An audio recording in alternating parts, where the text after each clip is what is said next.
বনি ইসরাইলের মধ্যে একজন মহিলা এমন আবিদা ছিল, সালেহা ছিল, নামাজি ব্যক্তি ছিল, আল্লাহর ইবাদত গুজারের মধ্যে লিপ্ত ছিল। হঠাৎ করে মহিলাটা তার বাবার বাড়িতে রওনা করছে। কোলের ভিতরে ছোট একটা শিশু বাচ্চা নিয়ে যখন বাবার বাড়িতে রওনা করছে, কিছু দূর যাওয়ার পর স্বামীর বাড়ি আর বাবার বাড়ির মাঝে বিশাল বড় একটা বাগান। বাগানের পাশ ঘেসে ঘেসে ছোট্ট একটা সরু রাস্তা। ওই রাস্তা দিয়ে যখন রওনা করছে, হঠাৎ করে একটা নেকড়ে বাঘ আইসা ওই মহিলাটার উপরে এমন করে আক্রমণ করলো, সঙ্গে সঙ্গে বাচ্চাটা ছিটকি মেরে জমিনের মধ্যে পড়ে গেল, মহিলার চাইতে অনেক দূরে পড়ে গেল। বাঘটা মনে মনে ভাবলো, মহিলার সঙ্গে যদি আমি বেশি পারাপারি করি, মানুষ এসে আমাকে আক্রমণ করবে, আমাকে শিকার করে দিবে, আমাকে ধরে ফেলবে। আমার দরকার হলো শিকার, আমার দরকার হলো রিজিকার খাবার। সুতরাং এই ছোট বাচ্চাটা নিয়ে আমি পালিয়ে যাই, আমি সামনে চলে যাই। সঙ্গে সঙ্গে বাচ্চাটার গলার ভিতরে কামড় মাইরা একটা দৌড় দেওয়া আরম্ভ করছে। আল্লাহর কি কুদরত! হঠাৎ করে গাছের ভিতর থেকে অথবা গাছের পিছন থেকে এমন এক নওজোয়ানের আবির্ভাব হলো, যার হাতের ভিতরে একটা তরবারি ছিল। ওই জায়গা দিয়ে যখন বাঘটা শিশু বাচ্চাটাকে নিয়ে যাইতেছিল, মা তার ছোট বাচ্চা সামনে দিয়ে নিয়ে যাইতেছে। এই করুণ দৃশ্য সহ্য করতে না পাইরা চোখে পানি ছেড়ে দিয়ে আল্লাহকে আল্লাহ বলে ডাক দিল। সবাই বলি আল্লাহ, আরো জোরে চিৎকার মেরে বলি আল্লাহ।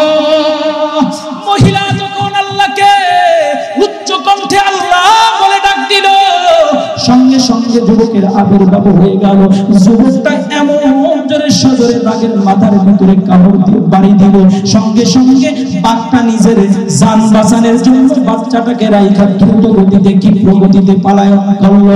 আর যুবকটা বাচ্চাটাকে নিয়ে কোলের ভিতরে করে এরপরে ওই মহিলার কোলের ভিতরে দিয়া সোজা যাওয়া আরম্ভ করছে। মহিলা ডাক দিয়ে বলে, ও যুবক রে, এই ময়দানের মধ্যে অথবা এই রাস্তার পাশে এই জঙ্গলের মধ্যে কোন মানুষে তো আমি দেখলাম না। হঠাৎ করে তোমার কোথার থেকে আবির্ভাব হলো? কে তুমি? কোথার থেকে আমাকে সাহায্য করলো? আমার কলিজার টুকরা সন্তান আমার বুকের ভিতরে তুমি ফিরে দিলা। যুবকটা ডাক দিয়া বলে, ও আল্লাহর বান্দি, কান পেতে শুনে রাখো, আমি দুনিয়া স্বাভাবিক কোন মানুষ নয়। আমাকে আমার আল্লাহ তোমার একটা ইবাদতে সন্তুষ্ট হইয়া ওই ইবাদতের প্রতিদান স্বরূপ আসমান থেকে সবে মাত্র পাঠাইছে।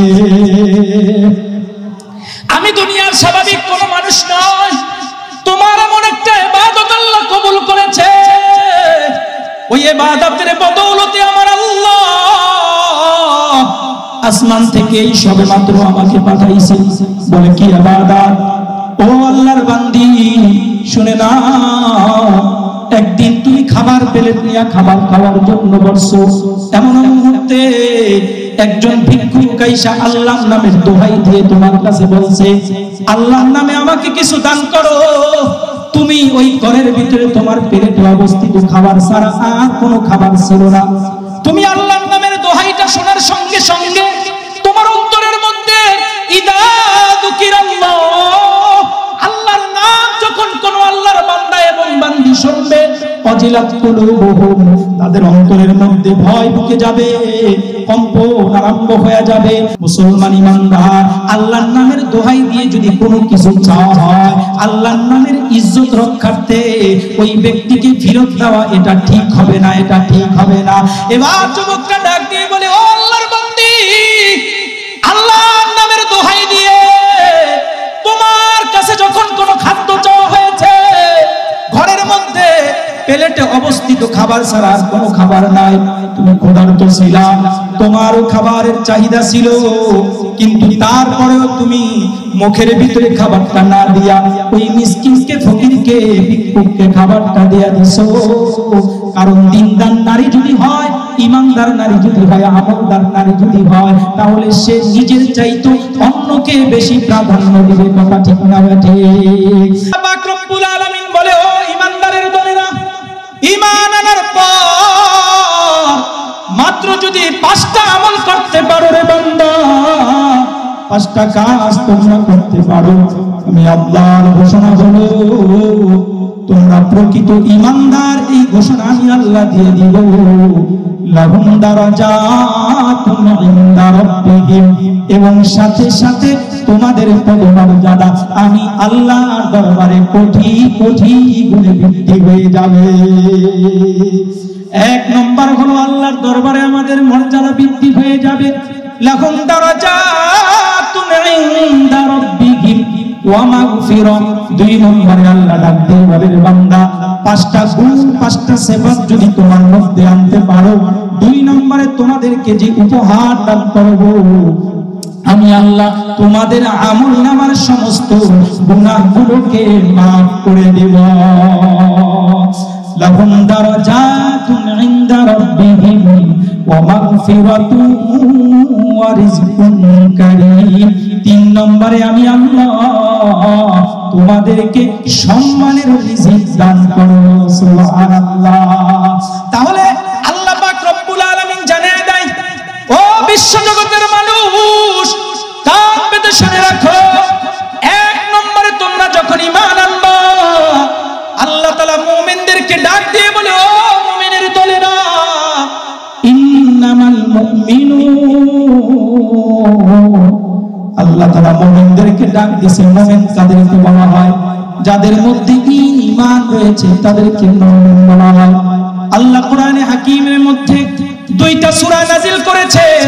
সূরা মুমিন 1 বছর একজন মুমিনের গুণাবলী কেমন হতে পারে, আবার সূরা মুমিনুন আল্লাহ নাজিল করেছে একাধিক মুমিনের বৈশিষ্ট্য গুণাবলী কেমন হতে পারে, সেটাও আল্লাহ তাআলা কোরআনে হাকিমের মধ্যে সুস্পষ্টভাবে উল্লেখ করে দিয়েছেন।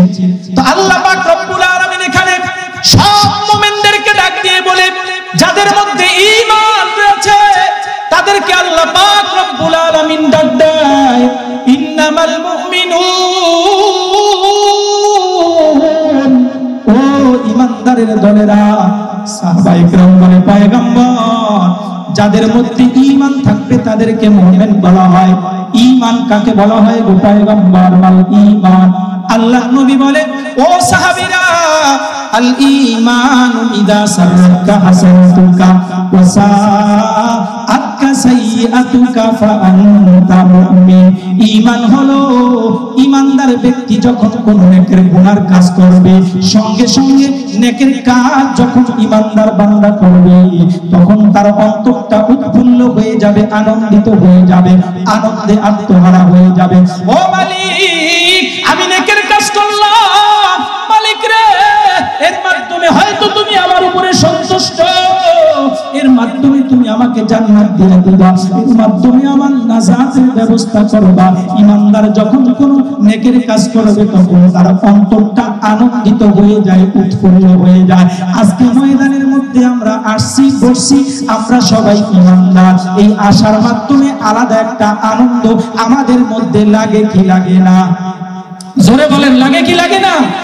ওরে মুসলমান ঈমানদার, আল্লাহর পয়গম্বর যেন আমাদেরকে ডাক দিয়ে বলে, যারা নেকের কাজ করবা, ওয়াজ নসিহত শোনার জন্য যাইবা, 5 ওয়াক্ত নামাজের যখন মুয়াজ্জিন আযান দেয়, নামাজ পড়ার জন্য মসজিদে যাইবা, তোমার অন্তরের মধ্যে আলাদা একটা তৃপ্তি আসবে, আলাদা একটা মজা তোমার অন্তরের মধ্যে অনুভূত হবে।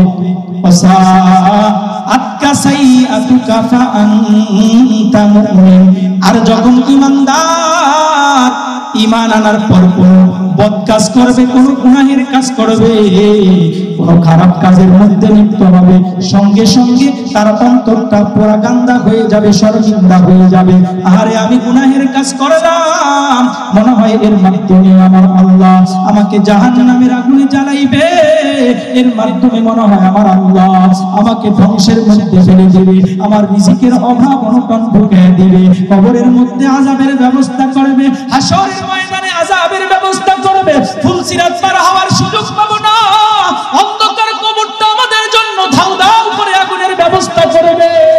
ওয়াসাআতকা সাইয়্যাতুকা, যখন গুনাহের কাজ করবে সঙ্গে সঙ্গে অন্তরের মধ্যে এমন কল্পনা জল্পনা হবে।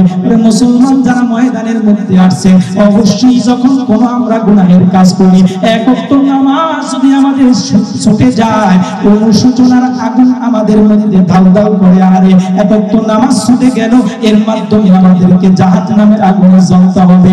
এই পরিস্থিতি নেক কাজ করলে অন্তর আনন্দিত হয়, আর গুনাহের কাজ করলে অন্তরটা শর্মিন্দা হয়ে যায়, ভয়ে কম্পিত হয়ে যায়। এই অবস্থা যাদের মধ্যে হয় তাদেরকেই ঈমানদার বলা হয়। ঈমানদার তার জীবন থাকা সত্ত্বে কোনোদিন গুনাহের কাজের মধ্যে লিপ্ত হতে পারে না। আল্লাহর নবী জানিয়ে দেয়, ও দুনিয়ার ঈমানদারেরা, ঈমানদার গুনাহকে এমন মনে করবে কান্নাহু কাঈদুন তাহতা জাবাল, কেমন নাকি সে পাহাড়ের তলদেশে বসে আছে অথবা একটা ছাদের নিচে বসে আছে, যে কোনো মুহূর্তে ইয়াখাফু আইয়াকা আলাইহি, ওই পাহাড়টা তার উপরে ধসে পড়তে পারে অথবা ছাদটা তার উপরে পড়ে যেতে পারে, এমন ভয় ওই ঈমানদারের মধ্যে থাকবে। আর ফাজের মুনাফিক ব্যক্তি যারা, তারা গুনাহকে এত হালকা মনে করবে কান্নাহু যুবাবুন, সে মনে করবে যে নাকের সামনে যেমন মশা মাছি দৌড়াদৌড়ি করে, নাকের সামনে মশা মাছি দৌড়াদৌড়ি করে কি করে না, মাছি আমাদের নাকের সামনে যায়, তখন আমরা কি করি, সব সব এরকম করে দাঁড়িয়ে দেই। তা আল্লাহর নবী জানিয়ে দেয়, মানুষটা মনে করবে যারা গুনাহগার, গুনাহকে এত হালকা মনে করবে কান্নাহু যুবাবুন, কান্নাহু যুবাব, সে মনে করবে এটা একটা মশা সমতুল্য, হাত দিয়া তাড়ে দিলে ফাকালা বিহি হাকাজা, যাও যাও আমার থেকে দূরে সরে যাও। গুনাহটাও মনে হয় এমন ভাবে দূরে সরে যাবে, না না, একটা গুনাহ যদি করো রে বান্দা, কবিরা গুনাহ করলে তোমাদেরকে জাহান্নামের আগুনে জ্বলতে হবে, তওবা ব্যতীত আল্লাহর জান্নাতে যাওয়া যাবে না। কথা ঠিক না ঠিক? এজন্য আল্লাহর নবী জানিয়ে দেয়, ইন্নামাল মুমিনুন, মুমিন হলো তারা নেকের কাজ করলে যাদের অন্তরটা আনন্দিত হয়, গুনাহের কাজ করলে অন্তরের মধ্যে ভয় ঢুকে যায়, এরাই হলো প্রকৃত ঈমানদার। এই ঈমানদারের পাঁচটা বৈশিষ্ট্য হবে, আল্লাযীনা ইযা যুকিরাল্লাহ ওয়াজিলাত কুলুবুহুম, আল্লাহ পাক রব্বুল আলামিন বলেন, ঈমানটা যার মধ্যে চলে আসবে, ওই ঈমানদারের 5 গুণ হবে। 1 নম্বর গুণ হলো, তার সামনে যখন আমি আল্লাহর নাম উচ্চারণ হয়, আমি আল্লাহর নাম যখন তার সামনে উচ্চারিত হবে, আমি আল্লাহর কথা যখন তার কানের মধ্যে বাজবে, কোরআনের আলোচনা যখন হবে, তাফসীর আলোচনা যখন হবে, ওয়াজিলাত কুলুবুহুম, তার অন্তরটা ভীতস্তন্ত হয়ে যাবে, ভয়ে কম্পিত হয়ে যাবে, তার অন্তরের ভিতরে আল্লাহর প্রেম ধাউ ধাউ করে জ্বলতে থাকবে। আল্লাযীনা ইযা যুকিরাল্লাহ, যে ঈমানদার, ওই ঈমানদারের সামনে আল্লাহর আলোচনা করা হলে, আল্লাহর জিকির করা হলে, দুনিয়ার ধ্যান খেয়াল তার মধ্যে থাকবে না, দুনিয়ার কোন লোভ লালসা তার মধ্যে থাকবে না, দুনিয়ার কোন চাকচিক্যতার প্রতি তার কোন লোভ থাকবে না। এক আল্লাহ আল্লাহ জিকিরের প্রতি তার মনটা গায়েল হয়ে যাবে, মনটা মায়েল হয়ে যাবে, ধাবিত হয়ে যাবে। কথা ঠিক কিনা? আল্লাহর নামের জিকির করার দাম আছে না নাই? ও মা বোঝেন না মনে হয় কথা, দাম আছে না নাই?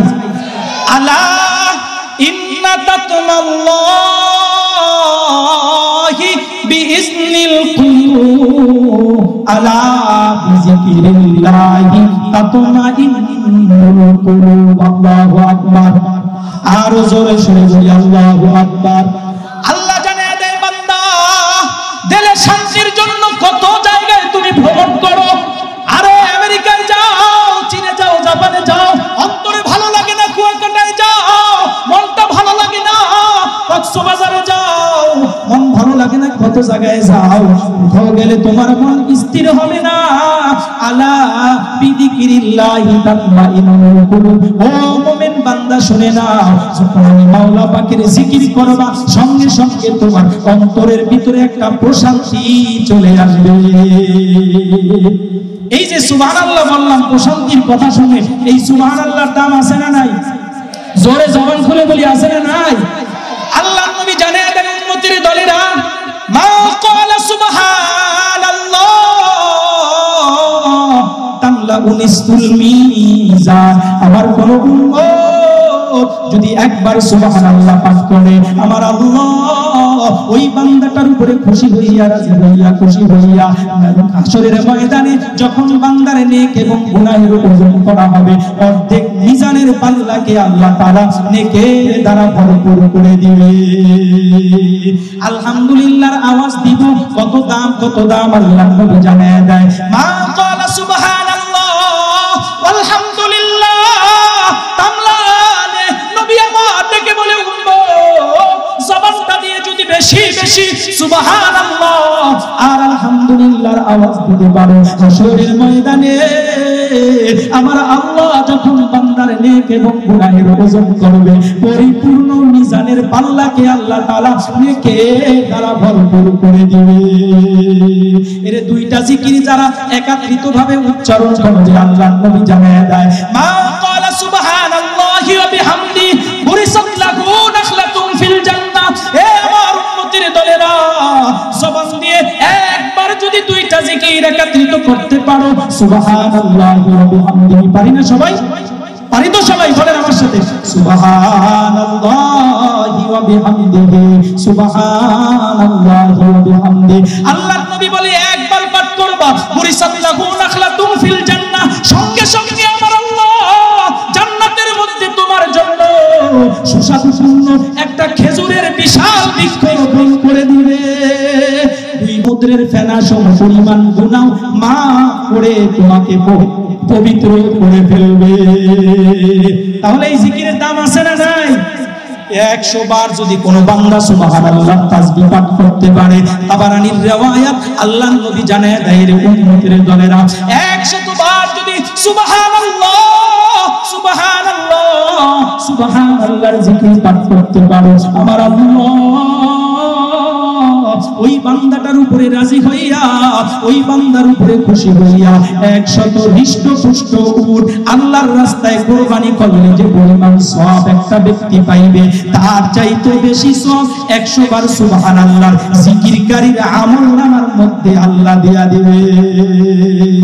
কোন বান্দা যদি তার জবানটা দিয়ে 100 বার আলহামদুলিল্লাহ জিকির করতে পারে, নবী আমার ডাক দিয়ে বলে, রে উম্মত, যুদ্ধ করতে সক্ষম এমন 100 হৃষ্টপুষ্ট ঘোড়া, যেই ঘোড়াগুলো যুদ্ধ করতে পারে, যুদ্ধের জন্য প্রশিক্ষিত, সব ঘোড়াই কিন্তু যুদ্ধের জন্য প্রশিক্ষিত নয়। কথা ঠিক না ঠিক?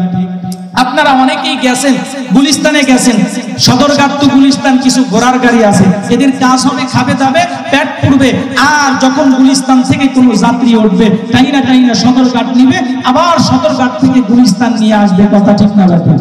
এই ঘোড়াগুলোর বেশি দাম না, এই ঘোড়াগুলো প্রশিক্ষিত না। এই ঘোড়াগুলো নিয়ে যদি কেউ যুদ্ধের ময়দানে যায়, এর এই ঘোড়াগুলো যদি শত্রু বাহিনীর অস্ত্র শস্ত্র গোলা বারুদ কামান বিমান দেখে, তাহলে এক দৌড়ে ওই মালিককে ময়দানে রাইখা বাড়িতে আইসা খেতা গায়ে দিয়া কম্বল মুড়া দিয়া ঘুমাইবে। কথা ঠিক না বেটা? আর একটা প্রশিক্ষিত ঘোড়া নিয়ে যদি যুদ্ধের ময়দানে যাওয়া হয়, ও ক্ষত বিক্ষত হয়ে যাবে, টুকরো টুকরো হয়ে যাবে, তারপরও মালিককে ছাইরা ময়দান থেকে পলায়ন করবে না। কথা ঠিক না বেটা? তাইলে প্রশিক্ষিত ঘোড়াগুলোর অনেক দাম। কত দাম? মুহাদ্দিসিনে ইকরাম বলেন, বর্তমান যুগে একটা পাজারু গাড়ির যে পরিমাণ দাম, একটা প্রশিক্ষিত যুদ্ধের জন্য প্রশিক্ষিত ঘোড়ার সে পরিমাণ দাম। সুবহানাল্লাহ। তাহলে বর্তমানে আজকে যদি এলান করি, এই রূপসা থানার মধ্যে এমন কোন আল্লাহর বান্দা পাওয়া যাবে দৈনিক 100 পাজারু গাড়ি আল্লাহর রাস্তায় দান করবে? আছে কেউ? একটা পাজারু গাড়ি দান করবে? এই থানার মধ্যে যদি বলি যে কিয়ামত পর্যন্ত যতদিন সে বেঁচে থাকে এক একটা করে পাজারু গাড়ির চাকা দান করবে, তাও 1 লক্ষ টাকার উপরে চলে যাবে। পাওয়া যাবে? জোরে বলেন। আল্লাহর নবী জানিয়ে দেয়, উম্মত, একটা পাজারু গাড়ি নয়, দুইটা পাজারু গাড়ি নয়, 100 পাজারু গাড়ি যদি আল্লাহর রাস্তায় কেউ দান করে দেয়, যে পরিমাণ সওয়াব দৈনিক কামাই করবে, আমার কোন উম্মত আল্লাহর সন্তুষ্টি লাভের জন্য যদি জবানটা দিয়া 100 বার আলহামদুলিল্লাহর জিকির পাঠ করতে পারে, আমার আল্লাহ ওই উম্মতের উপরে রাজি হইয়া খুশি হইয়া সন্তুষ্ট হইয়া 150 গাড়ি দান করার চাইতো বেশি সওয়াব তার আমলনামার মধ্যে দিয়া দিবে। কোন বান্দা যদি তার জবান দিয়ে 100 বার আল্লাহু আকবারের জিকির পাঠ করতে পারে, নবী আমার ডাক দিয়ে বলেন উম্মতের দলেরা হজের মৌসুমে যাইয়া মিনা প্রান্তরে বসে যদি কোন হাজী সাহেব 100 হৃষ্টপুষ্ট উট আল্লাহর রাস্তায় কুরবানি করে, ওই হজের সময় সব আমলের সওয়াব দ্বিগুণ হয়ে যায়, অনেক বৃদ্ধি হয়ে যায়। কোন কোন হাদিসের মধ্যে 70 গুণ আল্লাহ তাআলা হজের সময় আমলের সওয়াব বৃদ্ধি করে দেয়। ওই জায়গায় বসে যদি কোন বান্দা 100 হৃষ্টপুষ্ট উট আল্লাহর রাস্তায় কুরবানি করে, যে পরিমাণ সওয়াব কামাই করবে, আমার কোন উম্মত যদি তার জবানটা দিয়ে 100 বার আল্লাহু আকবারের জিকির করতে পারে, আমার আল্লাহ ওই বান্দাটার আমলনামার মধ্যে, জিকিরকারীর আমলনামার মধ্যে মিনা প্রান্তরে বসে 100 উট কুরবানি করার সওয়াবের চাইতে বেশি সওয়াব 100 বার আল্লাহু আকবারের জিকিরকারীর আমলনামায় দেয়া দিবে। একবার যদি জবান দিয়ে লা ইলাহা ইল্লাল্লাহ পাঠ করে, নবী আমার ডাক দিয়ে বলে রে উম্মত, মান ক্বালা লা ইলাহা ইল্লাল্লাহ মুখলিসান দাখালাল জান্নাহ। ওই জবানটা দিয়ে যদি একবার লা ইলাহা ইল্লাল্লাহ পাঠ করো, সঙ্গে সঙ্গে আমার আল্লাহ তোমার নামটা জান্নাতি ব্যক্তিদের নামের সঙ্গে লিখে দিবে। মুসলমানি বান্দা যারা লা ইলাহা ইল্লাল্লাহ জবান দিয়ে বেশি বেশি পাঠ করতে থাকবে, নবী আমার ডাক দিয়ে বলে রে উম্মত, কিয়ামতের ময়দানটা এমন হবে, ইসরাফিল আলাইহিস সালাম যখন দ্বিতীয়বার সিংহায় ফুৎকার দিবে, প্রথম ফুৎকারের পর গোটা আসমানকে আল্লাহ ধ্বংস করে দিবে, জমিনকে ধ্বংস করে দিবে। 7 আসমান 7 জমিনের উপরে এমন ভাবে ভাঁজ ভাঁজ হয়ে পড়ে যাবে, রুটি যেমন একটা রুটির উপরে আরেকটা রুটি রাখা হয়, 7 আসমান 7 জমিনের উপরে এমন ভাবে পড়ে যাবে। দ্বিতীয় ফুৎকার দেওয়ার পর আল্লাহ তাআলা বিচার কার্য শুরু করবে, সব মানুষকে কবর থেকে উঠার পারমিশন দিয়া দিবে।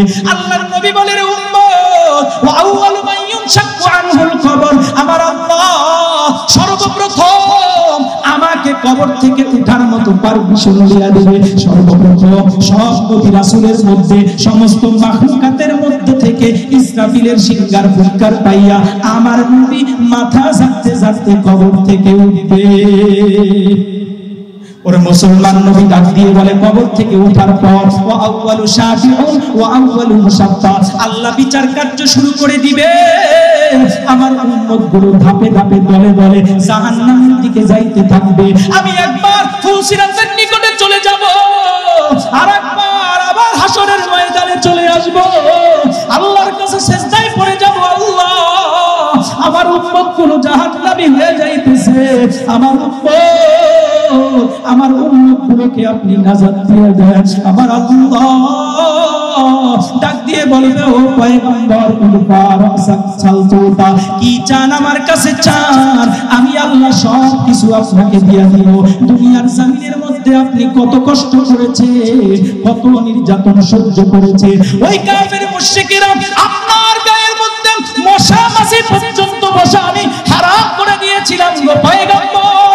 আবু জাহাল, আবু লাহাব, উতবা সাইবারা আপনার গায়ের উপরে মক্কার ডাস্টবিনে পড়ে থাকা, নর্দমার মধ্যে পড়ে থাকা, ওই নর্দমার মধ্যে পড়ে থাকা ডাস্টবিনের ভিতরে পড়ে থাকা ময়লা আবর্জনাগুলো আপনার গায়ের উপরে চাপিয়ে দিয়েছে গো পয়গম্বর।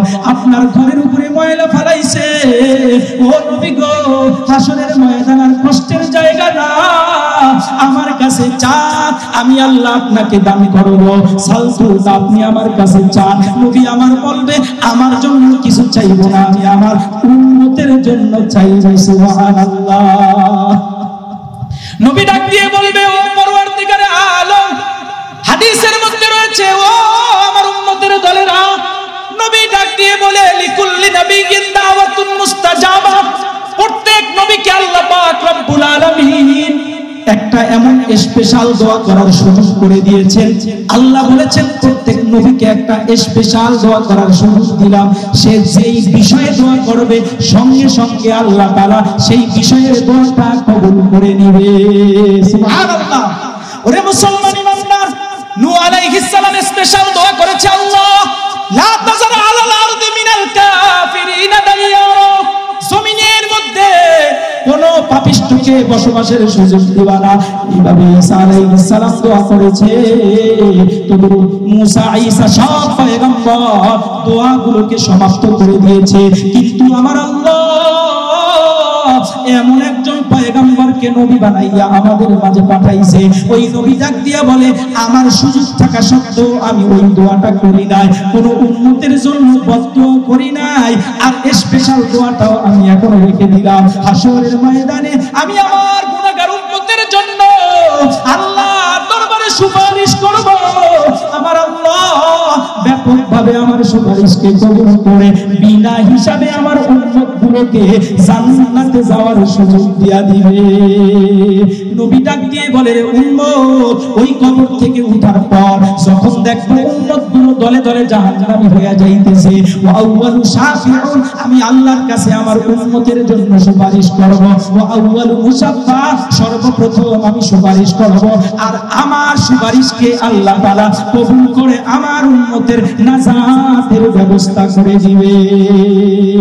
শাফিঈ মুশাফফা নামে মুহাম্মদ আহমদ, এ তাআতের সুন্নাত জিন্দেগি বরবাদ। ও মুসলমান ইমানদার, ওই নবীর তাআত করা লাগবে, আনুগত্য করা লাগবে। নবী আমার ডাক দিয়ে বলে, রে উম্মত, ওই হাসরের ময়দানে 10 শ্রেণীর মানুষের জন্য আল্লাহর দরবারে দাঁড়াইয়া আমি সুপারিশ করব।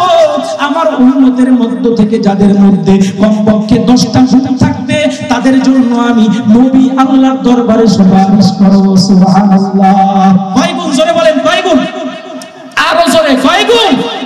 10 গুণের মধ্যে 1 নম্বর গুণ হলো, আল্লাহর নবী ডাক দিয়ে বলে, আসাদুন নাস বিশফাতিহি ইয়াউমাল কিয়ামাহ মা ক্বালা লা ইলাহা ইল্লাল্লাহ খালিসান মিন কলবিহি ওয়া নাফসি।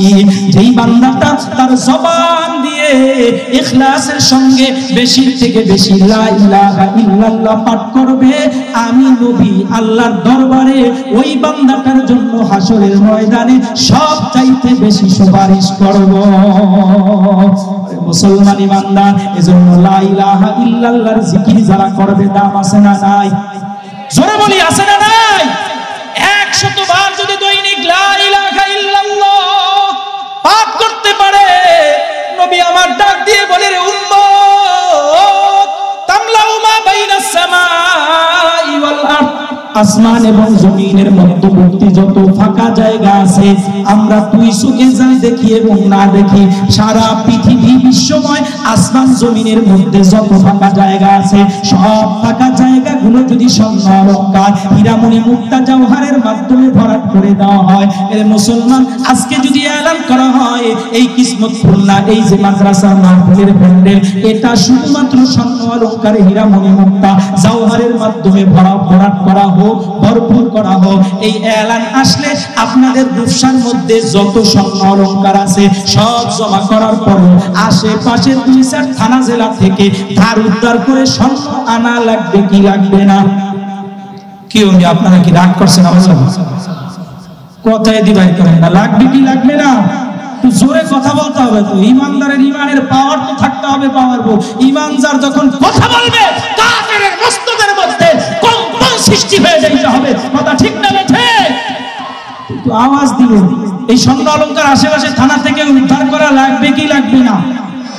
আল্লাহ নবী জানেন উম্মতের দলেরা, শুধুমাত্র তোমাদের এই কিসমত খুলনা নয়, শুধুমাত্র রূপসা নয়, শুধুমাত্র খুলনা নয়, শুধু বাংলাদেশ নয়, শুধু এশিয়া নয়, সারা বিশ্বব্যাপী আসমানের নিচে জমিনের উপরে যত ফাঁকা জায়গা আছে, এর সব ফাঁকা জায়গাগুলো যদি স্বর্ণ অলংকার হীরা মণি মুক্তা জওহরের মাধ্যমে ভরাট করে দেওয়া হয়, আর এগুলো যদি কাউকে মালিক বানিয়ে দেওয়া হয়, সে মালিকানা পাওয়ার পর এগুলো যদি আল্লাহর রাস্তায় সদকা করে দেয়, সব পৃথিবী ভরপুর স্বর্ণ অলংকার দান করে সদকা করে একজন মুমিন, একজন বান্দা যেই পরিমাণ সওয়াব কামাই করবে, আমার কোন উম্মত, আল্লাহর কোন বান্দা আল্লাহর সন্তুষ্টি লাভের জন্য যদি দৈনিক 100 বার লা ইলাহা ইল্লাল্লাহ জিকির করতে পারে, ওই আসমান জমিন ভরপুর, সারা দুনিয়া ভরপুর স্বর্ণ অলংকার দান করার চাইতো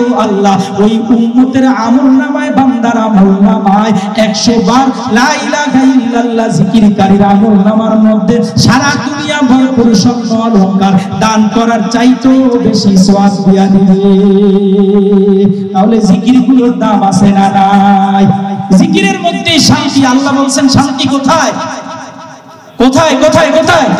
কক্সবাজার, তয় কুয়াকাটা, অথবা অন্য কোথাও, ভারত ভ্রমণে, অন্য কোথাও নাই। আল্লাহ বলে আলা বিজিকিরিল্লাহি তাতমাইন্নুল কুলুব, শোনো আমার বান্দারা, আমার জিকিরের মধ্যেই তোমার অন্তরের মধ্যে প্রশান্তি আসবে।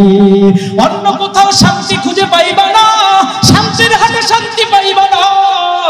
ওরে মুসলমান, শান্তি যদি পাইতে চাও, আমার জিকির করা তোমরা আরম্ভ করে দাও। আল্লাহ নবী ডাক দিয়ে বলে আদ-দুনিয়া কুল্লুহা মালউনা ওয়া মালউনুন মা ফিহা ইল্লা যিকরুল্লাহি ওয়া মা ওয়ালাহু।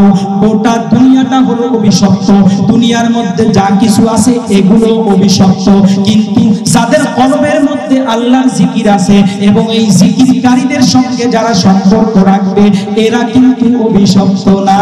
সুতরাং আল্লাহর জিকির, আল্লাহর ভয় আমাদের মধ্যে আছে বিধায় আমরা এই ময়দানের মধ্যে আসতে পারছি। কথা ঠিক না বেঠিক? আমরা সারা যারা আছে, নবী বলেন এরা অভিশপ্ত, কারণ এদের অন্তরের মধ্যে আল্লাহর ভয় নাই, এদের অন্তরের মধ্যে আল্লাহর জিকির নাই। আল্লাহর জিকির যদি থাকে, আল্লাহর নামের দোহাই দিয়ে যদি কোনো কিছু তার কাছে চাওয়া হয়, সঙ্গে সঙ্গে সে দিতে বাধ্য হবে। কথা ঠিক না বেঠিক? একটা দিনদার নারী যদি ঘরের মধ্যে থাকে, ওই গোটা জান্নাতের টুকরা বাগানে পরিণত হয়ে যাবে। আল্লাহর নবী ডাক দিয়ে বলে উম্মতের দলেরা, আদ-দুনিয়া কুল্লুহা মাতা ওয়া খায়রু মাতা'id দুনিয়া আল মারআতুস সালিহা। গোটা দুনিয়া হলো ব্যবহার সামগ্রী, আর এর মধ্যে সবচাইতে উত্তম ব্যবহার সামগ্রী হলো দিনদার নারী, দিনদার স্ত্রী। একটা দিনদার নারীর যেই মর্যাদা, আল্লাহ তাআলা অন্য কাউকে সেই মর্যাদা দান করেন নাই। এজন্য নবী আমার ডাক দিয়ে বলে, যখন বিবাহ করার জন্য যাইবা, ভাই ভাইকে বিবাহ করানোর জন্য যাবা, চাচা ভাতিজাকে বিবাহ করানোর জন্য যাবা, দাদা নাতিকে বিবাহ করানোর জন্য যাবা, বাবা সন্তানকে বিবাহ করানোর জন্য যাবা, একটা দিনদার নারী ঘরের মধ্যে আনবা, তোমার ঘরটা জান্নাতের পুরা বাগান হয়ে যাবে। কথা ঠিক কিনা? ও রাত 12টা বেজে গেছে, যুবক রাস্তার কিনারে বসে বসে সিগারেটের মধ্যে টান মারতেছে। বন্ধু ডাক দিয়া বলে, রে বন্ধু, কেন বাড়িতে যাও না? এখানে কনকনে ঠান্ডার মধ্যে রাস্তার পাশে পয়সা একটার পর একটা সিগারেট টানতেছো, কারণটা কি? বন্ধু বলে, রে বন্ধু, গভীর রাত্রিতে রাস্তার পাশে পয়সা মশার কামড় খাই আর সিগারেটের টানি, এটাই আমার কাছে বড় আরাম। ঘরের মধ্যে গেলে আমার একদম সারা জিন্দেগি হয়ে যাইবে হারাম, ঘুম হয়ে যাইবে হারাম। কয় কি কারণ কি? রাত 12টা একটা নাই, ঘরের মধ্যে ঢুকতে দেরি হয়, স্ত্রীর মিশিং আর কল আরম্ভ হইতে দেরি হয় না, ঝগড়াঝাটি আরম্ভ হইতে দেরি হয় না। কথা ঠিক না বেঠে? গোলামের ভূত গোলাম আসছে, নহরের ভূত নহর আসছে। গ্রাম্য ভাষায় এমন অশালীন গালি স্বামীকে দেয় কি দেয় না? কথা ঠিক কিনা? আপনাদের এলাকায় নাই? এগুলো নাই? ওরে মুসলমান ইমানদার, আল্লাহর নবী বলে, ও মা, জান্নাতে যাওয়া তোমার জন্য এত সহজ, মাত্র অল্প কয়েকটা আমল করবা। আল মারআতু ইযা সাল্লাত খামসাহা ওয়া সামাত শাহরাহা ওয়া আহসানাত ফারজাহা ওয়া তাআত বালাহা দাখাল দাখালাত মিন আইয়ি আবওয়াবিল জান্নাতি শাআ। আল্লাহু আকবার।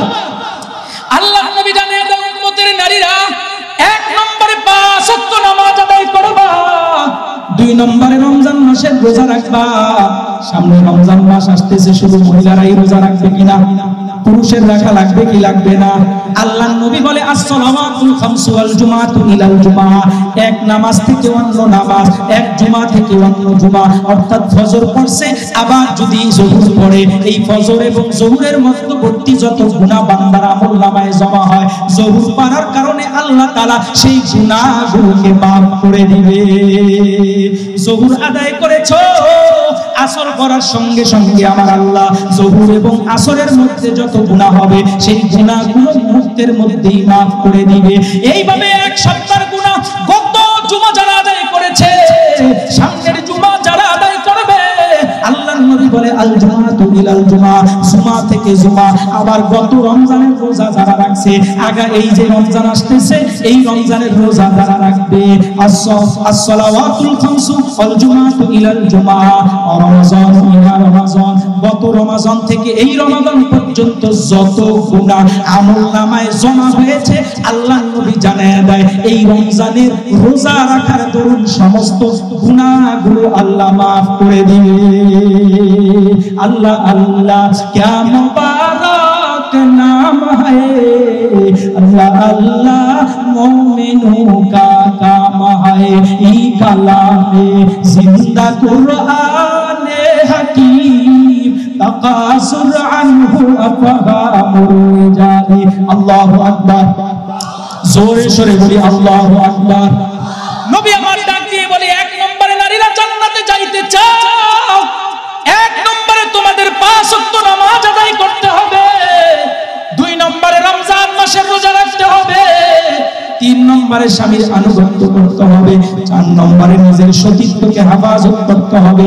তবেই তোমরা দিনদার নারী হতে পারবা। জান্নাতে সহজেই জান্নাতের 8টা দরওয়াজার মধ্য থেকে যে কোনো দরওয়াজা দিয়া ইচ্ছা সরাসরি আল্লাহর তৈরি জান্নাতে যেতে পারবা। দিনদার নারী চিনেন নি আপনারা? ও মা চিনেন না? ওই যে পয়লা বৈশাখ আসলে 31 না অথবা 31শে ডিসেম্বর রাত্র যখন শুরু হয়, অথবা যদি এই যে সামনে ঈদ আসতেছে, এই ঈদের রাত্রিতে আপনাদের রূপসা বাজারের ভিতরে যাইয়া ফিট খালি কালে ওন্নাটা 2 পাশে দিয়া টান টান করে সাইরা দিয়া রাত 12টা 1টা পর্যন্ত ভ্যানিটি ব্যাগ একটা হাতের ভিতরে দিয়া তারপরে এরকম ভাবে হাঁটাহাঁটি করে, এরা দিনদার নারী, এরা জান্নাতি নারী। জোরে আওয়াজ দেন, এরা জান্নাতি নারী। আল্লাহর নবী জানেন উম্মতের নারীরা কান পেতে শুনে রাখো, নিসাউন আরিয়াতুন কাসিয়াতুন মাইলাতুন মুমিলাতুন রুউসুহুন্না কাআজনিমাতিল বুতিল মাইলাত। ও উম্মতের নারীরা কান পেতে শুনে রাখো, আমার উম্মতের দলেরা, কিয়ামতের আগে এমন এক শ্রেণীর নারীর আবির্ভাব হবে, পোশাক পরেও তারা উলঙ্গ থাকবে। সাহাবায়ে কেরাম বলে পয়গম্বর, পোশাক পরার পরে আবার একটা নারী কিভাবে উলঙ্গ থাকবে? আল্লাহর নবী জানিয়ে দেয়, ও সাহাবীরা রে, এমন পোশাক পরবে, পোশাকটা পাতলা হওয়ার দরুন এক্সরে রিপোর্টের মতো তার ওই পোশাকের গতি ভেদ করে পিছন থেকে বাহির থেকে তার কি অঙ্গ ভঙ্গি অঙ্গ প্রত্যঙ্গ আছে সব কিছু স্পষ্ট ভাবে বোঝা যাবে। এমন পোশাক ভবিষ্যতে কোম্পানি বাহির করবে নাকি বর্তমানে আছে? জোরে বলেন, আছে না নাই? আল্লাহ যেন এই জমানার নারীদেরকেই ডাক দিয়া বলতেছে, ও মা, এমন পোশাক তোমরা পরবা, পোশাক পরেও তোমরা উলঙ্গ থাকবা। এই নারীদের 2টা খাসলত থাকবে। আল্লাহর নবী জানিয়ে দেয়, রুউসুহুন্না কাআজনিবাতিল বুতিল মাইলাত মাইলাতুন মুমিলাতুন। 1 নম্বর বদখাসলত হলো এই অর্ধ উলঙ্গ হইয়া পাতলা পোশাক পরে আর শার্ট পোশাক পরে রাস্তা দিয়া যখন হাঁটবে, তখন হয়তো এরা অন্য পুরুষের উপরে আকৃষ্ট হয়ে যাবে, অথবা তাদের অঙ্গভঙ্গি রূপ সৌন্দর্যতা দেখে কোন পুরুষ তাদের উপরে পাগল করা হয়ে যাবে, আকৃষ্ট হয়ে যাবে। 2 নম্বর বদখাসলত থাকবে, রুউসুহুন্না কাআজনিমাতিল বুতিল মাইলাত। নবী আমার ডাক দিয়ে বলে, এই সমস্ত নারীদের মাথার মধ্যে কোনো ওড়না থাকবে না, বোরকা থাকবে না, হিজাব থাকবে না, পর্দা থাকবে না। রুসুহুন্না কাসনিমাতিল বুতিল মাইলা, তাদের মাথার চুলগুলো বেনি বেঁধে তারপর উপরে রাখবে, খোপা বেঁধে উপরে রাখবে, অথবা বেনি বেঁধে বেনি সারা পিছনের দিকে এরকম ভাবে সাইরা দিবে। চুলের উপরে কোনো ওড়না বোরকা হিজাব থাকবে না। এমন জাতের নারী মা বোন আছে না নাই? আল্লাহ নবী জানিয়ে দেয় লা ইয়াদখুলুল জান্নাহ, এই সমস্ত নারীরা জান্নাতে যাইতে পারবে না। ও জান্নাতে যাওয়া তো দূরের কথা, হাজার হাজার মাইল দূর থেকে একজন জান্নাতি জান্নাতের সুঘ্রাণ পাবে।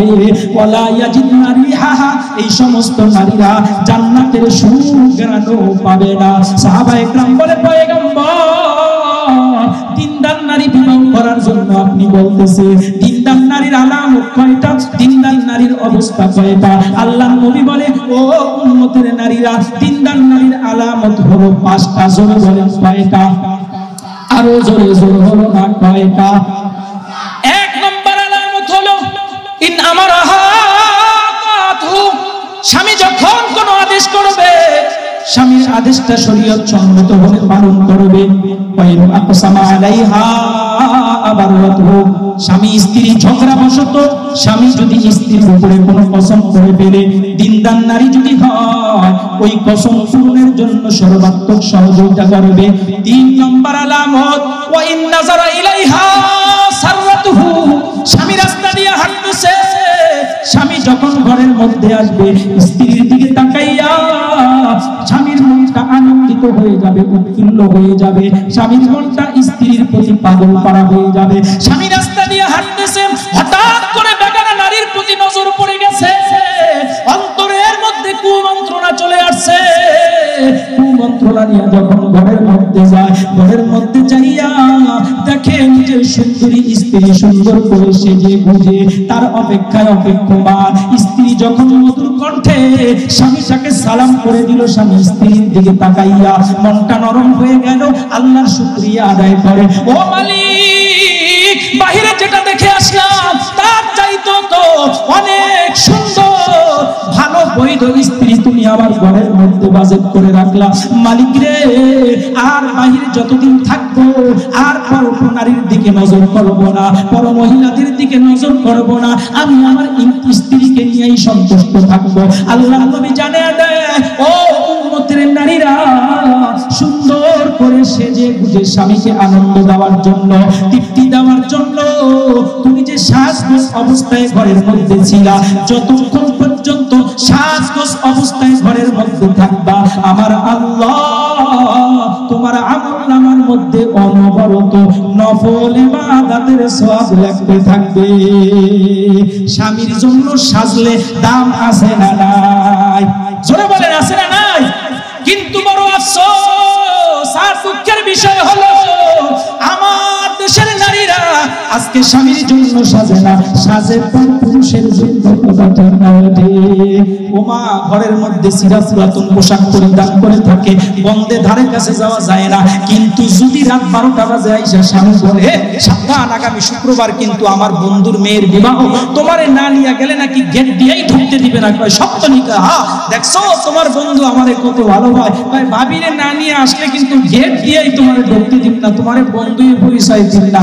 একদম শুক্রবার কয় তারিখ হবে, তারিখ সব ফিক্স করে তারা একবারে ক্যালেন্ডারের ভিতরে দাগ টাক দিয়া কনকনে ঠান্ডা পানি দিয়া গোসল করে আলমিরার ভিতরে সুটকেসের ভিতরে যত দামি জর্জেটের পাতলা পোশাক আছে, এই পাতলা পোশাক 2-3টা প্যাচ দিয়া তারপরে বুক পিঠ খালি করে বিবাহ খাওয়ার জন্য যায়। এমন জান্নাতি নারী আছে না নাই? ওমা, এরা জান্নাতি। জোরে বলেন। ওরে মুসলমান, স্বামীর জন্য সাজলে আল্লাহ নফল ইবাদতের সওয়াব দিবে। ও মা, 4 নম্বর আলামত আল্লাহ নবী ডাক দিয়ে বলে ওয়া ইন গাবা আলাইহা নাসিহাতুহু ফি মালিহি ওয়া নাফসিহা। স্বামী যখন স্ত্রীকে রাইখা ঢাকার বাড়িতে থাকবে, বিদেশের মধ্যে থাকবে, স্ত্রীর জন্য 4 নম্বর এবং 5 নম্বর কর্তব্য হলো স্বামীর যত অর্থ সম্পদ আছে, টাকা পয়সা আছে, সন্তানাদি আছে, এগুলো দেখে শুনে রাখবে, হেফাজত করে রাখবে। আর 5 নম্বর আলামত হলো বিবাহের মজলিসে স্বামী যখন কবুল শব্দের মাধ্যমে তাকে স্ত্রীর স্বীকৃতি প্রদান করছে, ওই সময় থেকে নিয়ে মৃত্যুর আগ মুহূর্ত পর্যন্ত তার সতীত্বকে হেফাজত করবে। মাথা থেকে পা পর্যন্ত পর পুরুষকে তার দিকে, বেগানা পুরুষকে তার দিকে নজর দিতে দিবে না। কিন্তু বড় আফসোস আর দুঃখের বিষয় হলো আমার ভাই, আমার বন্ধু, আমার পাড়া প্রতিবেশী, আমার সন্তান বিদেশের বাড়ির মধ্যে থাকে আর বিশ্বাস করে স্ত্রীর অ্যাকাউন্টের মধ্যে লক্ষ লক্ষ টাকা পাঠায়, আর ওই অ্যাকাউন্টের মধ্যে লক্ষ লক্ষ টাকা নিজে ওই অ্যাকাউন্ট থেকে উঠাইয়া 2-3টা সন্তান রাইখা সন্তানের বুকের ভিতরে, স্বামীর বুকের ভিতরে লাথি দিয়া পরপুরুষের সঙ্গে ব্যাংক ব্যাংসার টাকা পয়সা স্বর্ণ অলংকার নিয়ে ভাইগা যায়। আছে না নাই? ও জোরে বলেন আছে না নাই? ও মা, পায়ে হাত দিয়া বলি রে মা, ইসলাম তোমারে কত সম্মান, কত মর্যাদা দান করেছে গো মা। ও কিসমতার মা, ও কিসমত খুলনার মা, কান পেতে শুনে রাখো, একটা সন্তান যদি তোমার গর্ভে চলে আসে, আল্লাহর নবী বলে উম্মতের নারীরা এ ঠিক মতো খাইতে পারে না, ঘুমাইতে পারে না, ঠিক মতো চলাফেরা করতে পারে না, নফল রোজা রাখতে পারে না, নফল নামাজও পড়তে পারে না। আল্লাহর হাবিব বলে ও উম্মতের নারীরা, 6 মাস যখন বাচ্চাটার গর্ভস্থিত বাচ্চার বয়স হয়ে যায়, আল্লাহ তাআলা যখন ওর ওই বুনটার মধ্যে রূহ পাঠাইয়া দেয়, বাচ্চার মধ্যে রূহ পাঠাইয়া দেয়, বাচ্চা নড়াচড়া করতে শিখে, বাবা আমার বাজার থেকে হাড় ভাঙা পরিশ্রম করে একটা মাছ ক্রয় করে আনলো, ডাক দিয়া বলে প্রাণের স্ত্রী রে, সুন্দর করে রান্না করো, তুমি আর আমি একাত্রিত খানা খাবো। মা আমার মাছটাকে কুটে ধুয়ে গুণা করে সুন্দর করে প্লেটের ভিতরে নিয়া স্বামী স্ত্রী দুইজনে খুব গল্প করবে আর খাবে। বাবা খাইতেছে, মা আমার যখন লোকমা আকারে মুখের ভিতরে খাবারটা দেবে, এমন মুহূর্তে আমরা যখন তলপেটের ভিতরে লাথি মারা আরম্ভ করে দেই, ব্যথার যন্ত্রণা সহ্য না করতে পাইরা মায়ের লোকমাটা জমিনের মধ্যে পড়ে যায়, মা খাবারের প্লেটটা রাইখা বিছানার সঙ্গে গড়াগড়ি করে। স্বামী ডাক দিয়া বলে ও প্রাণের স্ত্রী রে, কি ব্যাপার, রাগ করেছো কিনা, গোসা করেছো কিনা? না গো না, রাগ করি নাই, গোসা করি নাই, আমার মনে হয় আমার বসার কারণে আমার কলিজার টুকরা ব্যথা পেয়েছে। স্বামী আমার, তুমি খেয়ে নাও, আমি পরে একা একা খেয়ে নিব। এত কষ্ট করে 10 মাস 10 দিন কম বেশি মা আমার আমাদেরকে গর্ভে ধারণ করে। আল্লাহ নবী বলে কি আশায় কি নিশায় এই মহিলাটা সন্তানকে গর্ভে ধারণ করবে। আল্লাহ নবী বলে উম্মতের নারীরা, একটা মুসলিম সন্তান চাই ছেলে হোক চাই মেয়ে হোক, গর্ভে ধারণ করলা, যতদিন পর্যন্ত এই বাচ্চাটা তোমার গর্ভের মধ্যে থাকবে, দিনের বেলায় নফল রোজা, রাতের বেলায় নফল নামাজ পড়লে যে পরিমাণ সওয়াব, তার চাইতে বেশি সওয়াব আল্লাহ আমার মা, আমার বোন, আমার কন্যার আমলনামার মধ্যে দিয়ে দিবে। তাহলে মা বোনদের দাম আছে না নাই? জোরে জবান খুলে বলি আছে না নাই? এজন্য ওই যে লোকটা ডাক দিয়ে বলে, যুবক ডাক দিয়ে বলে, ও আল্লাহর বান্দি কান পেতে শুনে নাও, আমি দুনিয়ার কোন স্বাভাবিক মানুষ নয়, আসমান থেকে আমার আল্লাহ তোমার একটা নেক আমলের উপরে খুশি হইয়া ওই নেক আমলের প্রতিদান দেওয়ার জন্য আমাকে সাহায্যকারী হিসাবে জমিনে পাঠাইছে। মনে আসেনি ঘটনা আপনাদের? জঙ্গলের কিনারা দিয়া যে শিশু বাচ্চা নিয়ে যাইতেছিল, এবার বলে কি এমন আমল? কয় তোমার ঘরের মধ্যে সামান্য পরিমাণ খাবার ছিল, খাবারের প্লেট নিয়ে তুমি বসছিলা, আর একজন ভিক্ষুক আইসা আল্লাহর নামের দোহাই দিয়ে তোমার তোমার কাছে যখন কোনো কিছু চাইছে, সঙ্গে সঙ্গে তোমার ক্ষুধাকে তুমি নিবারণ করে তোমার যেই খাবারটা তোমার জন্য বরাদ্দ ছিল ওই খাবারটাকে তুমি ভিক্ষুকের হাতের ভিতরে তুলে দিলা।